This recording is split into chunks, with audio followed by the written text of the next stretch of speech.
En la presente exposición estaremos presentando la vida y obra del autor Marx Bloch, más específicamente su libro El oficio del historiador, la observación histórica, capítulo 2.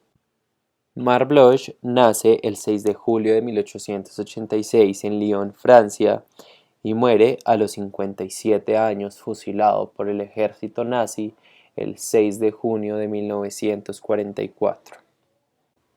Vivió una de las etapas más convulsas de la humanidad. Vivió la Primera Guerra Mundial, donde luchó para el ejército francés. Vive la depresión de los años 30, lo que conocemos como el crack de Wall Street en 1929. Para la época, Europa tenía que regenerarse de la guerra. No había empleo, alimento ni fábricas que produjeran. Le tocó vivir el lanzamiento del fascismo, que tenían el antisemitismo como lema, y él, por ser judío, se enlistó en la Segunda Guerra Mundial, donde fue derrotado. Luego se enlistó en la Resistencia, desde donde va a seguir produciendo historia. En la Primera Guerra Mundial no solo se desempeñó como gran soldado, sino también como gran historiador y a su vez como un buen estratega, lo que le permitió convertirse en un gran general. A su regreso de la guerra comienza la etapa más productiva como historiador, donde se especializó en la Edad Media y en 1924 escribió Los Reyes Taumaturgos, donde explora la dimensión psicológica de las personas en la Edad Media por medio de la creencia del poder milagroso de los reyes para curar. Expuso al mundo su metodología para escribir la historia, yendo en contracorriente del positivismo y el historicismo, usando como base teórica elementos muy variados como la economía, sociología, la geografía e incluso la psicología. En 1929 funda la revista de los Anales de la Historia Económica y Social. Fue fundada con la intención de difundir todo el trabajo histórico que se estaba realizando en el momento y la forma en cómo estaban escribiendo la historia. Entre 1939 y 1940 publica otra de sus obras icónicas, La Sociedad Feudal, donde reconstruye la sociedad feudal de la Francia medieval del siglo XI al XIII, la máxima obra del autor. Bloch denunciaba los actuares de los gobiernos y en la Segunda Guerra Mundial decidió tomar acción cuando Alemania invadió a Francia, y no se detuvo cuando derrotaron a Francia. Publicó una de sus mejores obras, Una extraña derrota. Sin embargo, ser judío le trajo muchos problemas y se enlistó en la resistencia, donde fue derrotado y tuvo que viajar a Inglaterra, pero él no estuvo mucho tiempo allí. Luego viajó a la Francia Vichy o a la Francia Libre, ejerció en la Universidad de la Sorbona hasta que las normas antisemitas nazis hicieron presión para sacarlo de su puesto.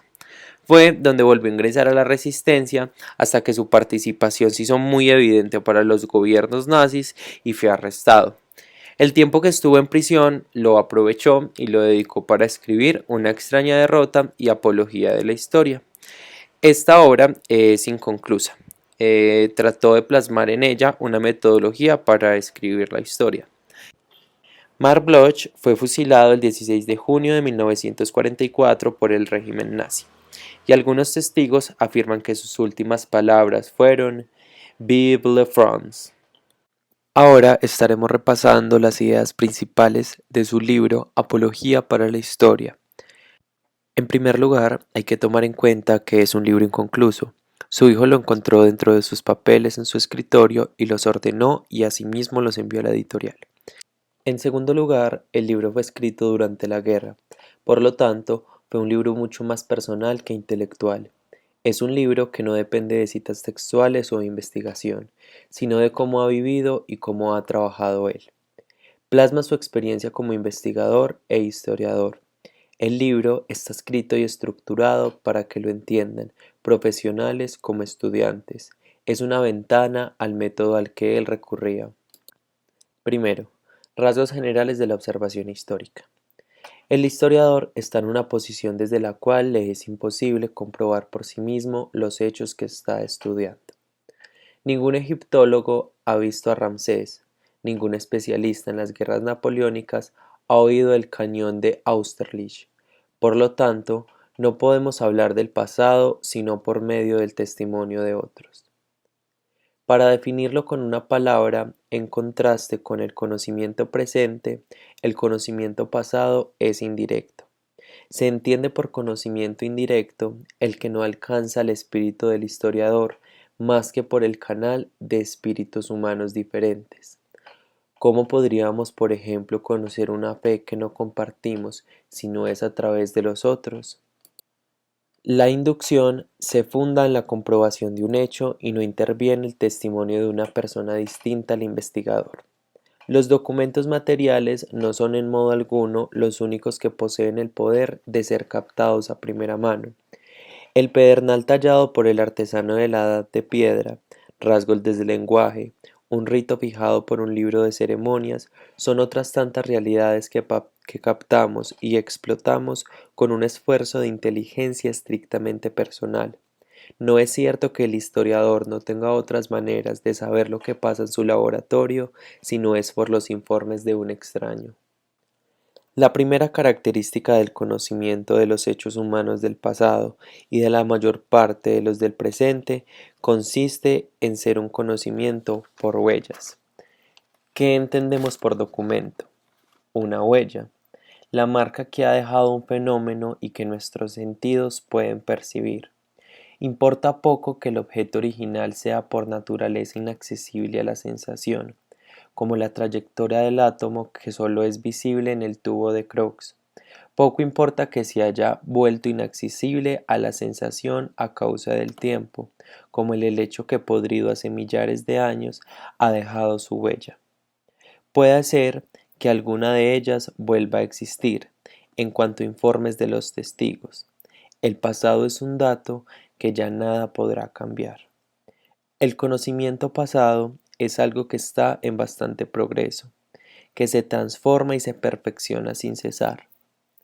La investigación nos ha permitido conocer sucesos que se encontraban bajo tierra.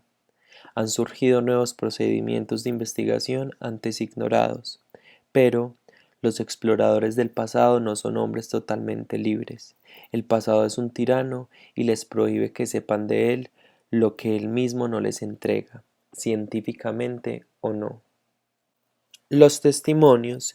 Cuando hablamos de los testimonios, tenemos que son nuestras fuentes narrativas, es decir, los relatos deliberadamente dedicados a la información de lectores. No han dejado nunca de prestar una ayuda preciosa al investigador. Son, ordinariamente, las únicas que proporcionan un encuadre cronológico casi normal y seguido. No significa que los documentos de este tipo estén libres de errores o de mentiras, en mayor medida que los otros. En nuestra inevitable subordinación al pasado, condenados como lo estamos a conocerlo únicamente por sus rastros, por lo menos hemos conseguido saber mucho más acerca de él de lo que tuvo a bien dejarnos dicho. Una búsqueda histórica bien llevada consiste en: el principio se tiene en los documentos, el historiador los reúne, los lee, se esfuerza en pensar su autenticidad y su veracidad. Tras ello, únicamente después deduce sus consecuencias. Desgraciadamente, ningún historiador actúa de esa manera, ni aun cuando cree por azar hacerlo, porque los textos o documentos arqueológicos, aun los más claros y los más complacientes, no hablan por sí si no se les sabe interrogar. La facultad de escoger es necesaria, pero tiene que ser flexible, susceptible de recoger en medio del camino multitud de nuevos aspectos, abierta a todas las sorpresas, de modo que pueda atraer desde el comienzo todas las limaduras que pueda tener el documento. El itinerario de un explorador antes de su salida no es seguido punto por punto, y la diversidad de los conceptos históricos es infinita. Los testimonios voluntarios reprochaban a la historia tradicional el dejar en la sombra fenómenos considerables de mayores consecuencias y más capacidades de modificar la vida próxima que todos los acontecimientos políticos. Sería una ilusión creer que cada problema histórico se vale de su tipo de documentos especializados en este empleo. Al contrario, Cuanto más se esfuerza la investigación por llegar a los hechos, menos se le permite esperar la luz, si no es por medio de rayos convergentes de testimonios muy diversos en su naturaleza. Casi todo problema humano necesita el manejo de testimonios de tipos opuestos. Al contrario, de toda necesidad que las técnicas eruditas se distingan según los tipos de testimonio. Los hechos humanos son de los más complejos y el hombre se coloca en el extremo de la naturaleza. Es indispensable que el historiador posea una noción de las principales técnicas de oficio. No queda más remedio que sustituir la multiplicidad de aptitudes en un mismo hombre por un análisis de técnicas prácticas por diferentes eruditos, pero dirigidas todas ellas a la eludación de un tema único. Tercero, transmisión de testimonios. Los investigadores se enfrentan a la difícil tarea de reunir documentos que creen que son necesarios. Muchos de los testimonios han llegado a nosotros por casualidad. Esto no lo lograría el investigador sin la ayuda de diversas guías, inventarios de archivos o de bibliotecas, catálogos de museos, repertorios bibliográficos de toda índole, para así poder cuestionarse: ¿cómo es que puedo saber lo que voy a decir?